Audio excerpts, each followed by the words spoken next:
Selamat siang, perkenalkan nama saya Angelina Rotua C. Pasaribu, NIM 210203465, jurusan D3 Perpajakan.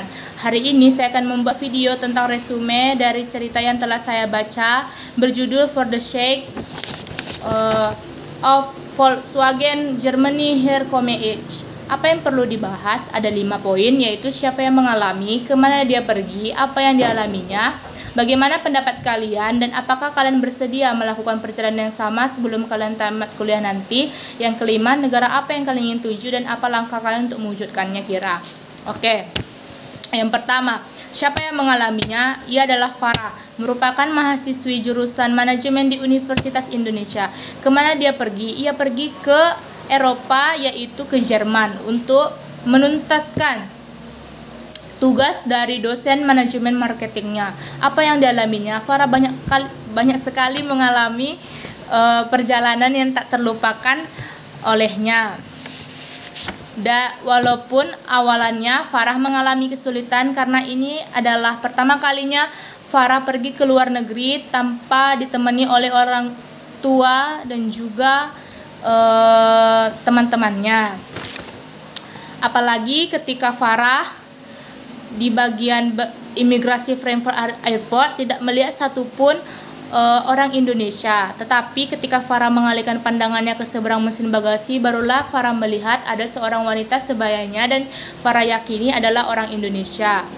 Oke, sebelum pintu keluar, Farah dapat melihat adanya ruangan loket informasi kereta, dan di depannya ada beberapa orang mengantri untuk membeli tiket menggunakan mesin. Tapi karena Farah tidak mengerti cara menggunakannya, ia pun pergi ke loket informasi. Di sana petugas menanyakan tujuan Farah dan Farah menunjukkan tiket reservasi hotel yang berisi alamat hotel. Saat petugas memberitahu di mana rute yang harus ditempuh, ternyata tujuan Farah tidak begitu jauh dari bandara. Lalu dengan semangatnya, Farah pun berjalan ke arah platform S-Bahn yang merupakan subway di Jerman. Di sana Farah melihat sebuah eskalator untuk arah turun tetapi tidak berfungsi. Lalu ia melihat seorang bapak-bapak berkebangsaan Jepang sambil membawa 2 koper besar. Farah pun tidak ingin kalah, ia pun menyusul bapak-bapak tersebut. Tetapi ketika ia sudah turun, ia melihat di sisi seberang rel orang-orang mengantri di situ. Di sanalah Farah menyadari bahwa ia telah salah menaiki rel. Dengan berat hati, Farah pun kembali membawa barang-barangnya yang sangat berat untuk pergi ke sisi seberang rel. Tiba di sisi seberang, Farah langsung mencari papan rute, tetapi dia tidak mengerti cara membaca papan rute tersebut. Ia pun bertanya kepada orang-orang, tetapi tidak ada satupun orang-orang Frankfurt.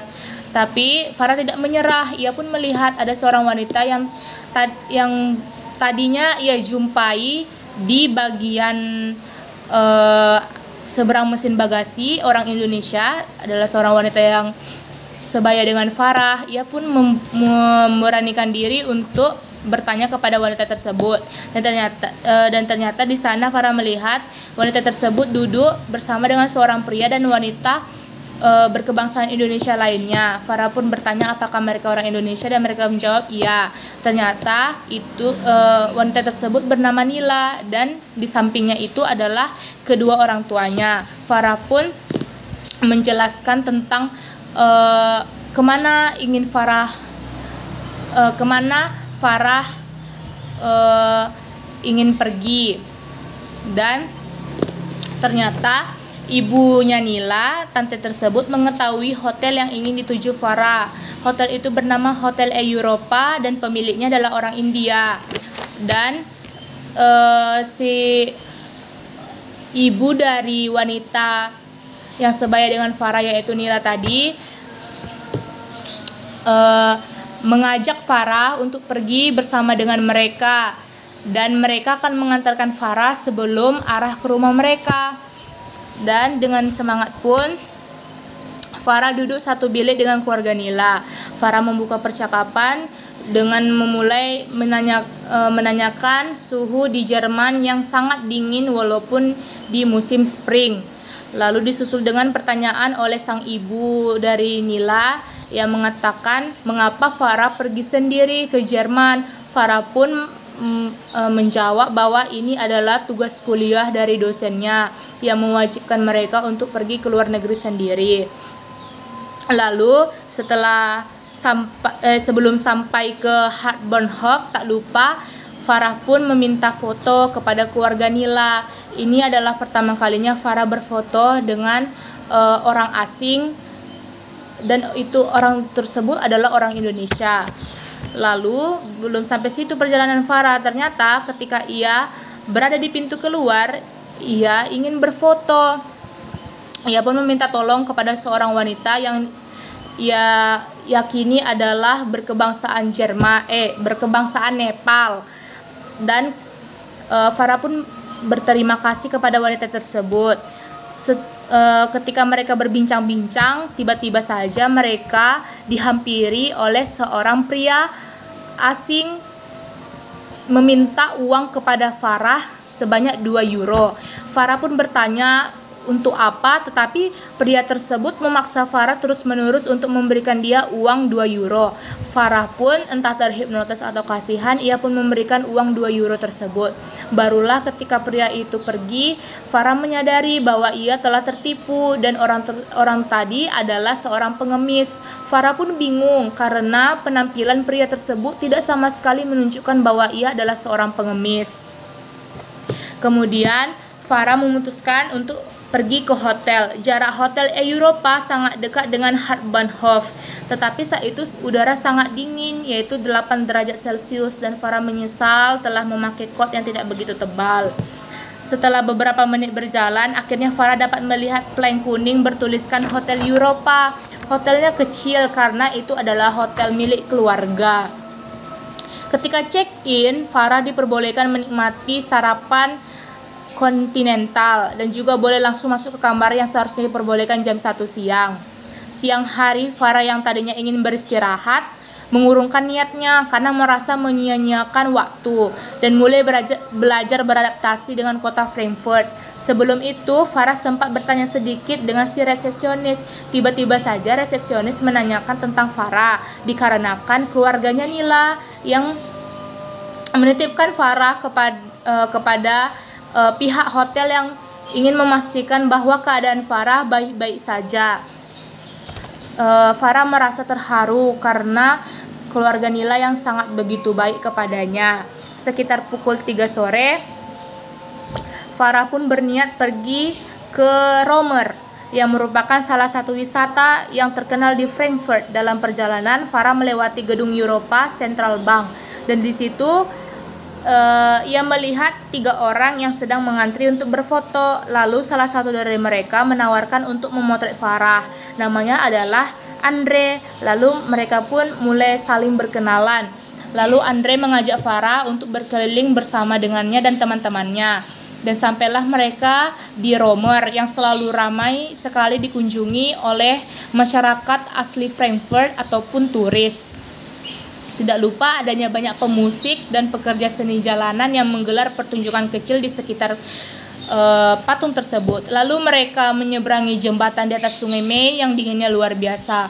Lalu dalam keadaan lapar dan dingin, mereka pun tiba di Puh yang menjual apple wine yang amat terkenal di Frankfurt, dan Farah mencoba bratwurst, salah satu sosis khas Jerman yang sangat besar.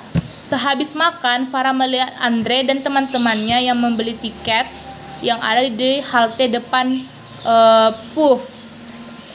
Dan bukannya ikut membeli, Farah hanya diam saja. Barulah Andre bertanya apakah Farah tidak membeli tiket. Farah pun yang tidak ingin mereka menunggu gara-gara mengatakan bahwa ia akan membelinya nanti. Farah merasa sedih karena harus berpisah dengan Andre dan teman-temannya. Farah pun berjalan dan tersesat di malam yang dingin sendirian. Tiba-tiba ia dihampiri oleh seorang lelaki berambut gondrong yang tidak dikenali oleh Farah sama sekali. Awalnya Farah kira lelaki ini berniat jahat. Ternyata lelaki tersebut menawarkan Farah untuk membeli tiket.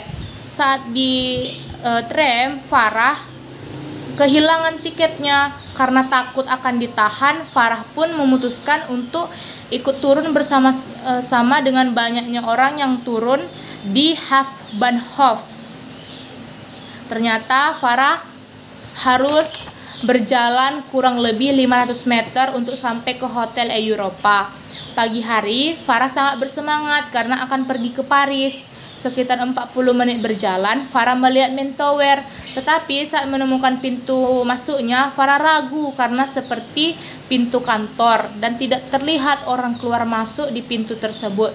Jadi Farah pun memutuskan untuk pulang saja dan tidak jadi pergi.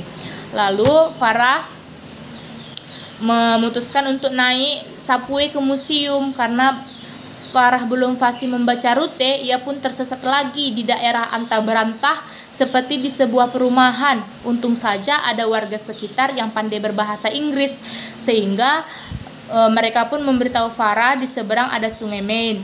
Dan ternyata Farah masih ingat detail Sungai Main yang berada di pinggir Rommerberg yang pernah dikunjunginya 2 hari yang lalu. Lalu Farah berjalan lagi dan menemukan museum yang ingin ia tuju, tetapi ternyata museumnya tutup di hari Senin. Farah pun merasa sedih.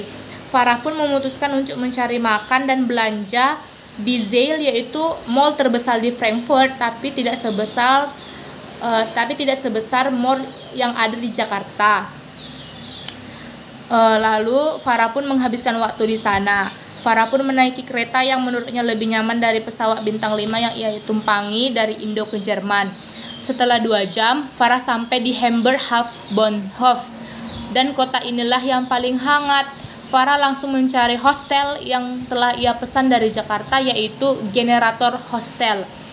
Ternyata generator hostel jauh lebih besar dari bayangan Farah. Ia pun langsung mendatangi resepsionis untuk check-in, tapi ternyata Farah belum bisa masuk ke kamar karena masih pukul 11.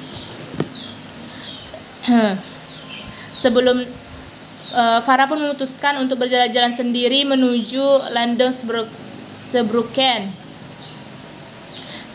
ke pelabuhan terbesar di Jerman. Sebelum pergi, Farah memperhatikan keadaan sekitar dan melihat ada 4 remaja.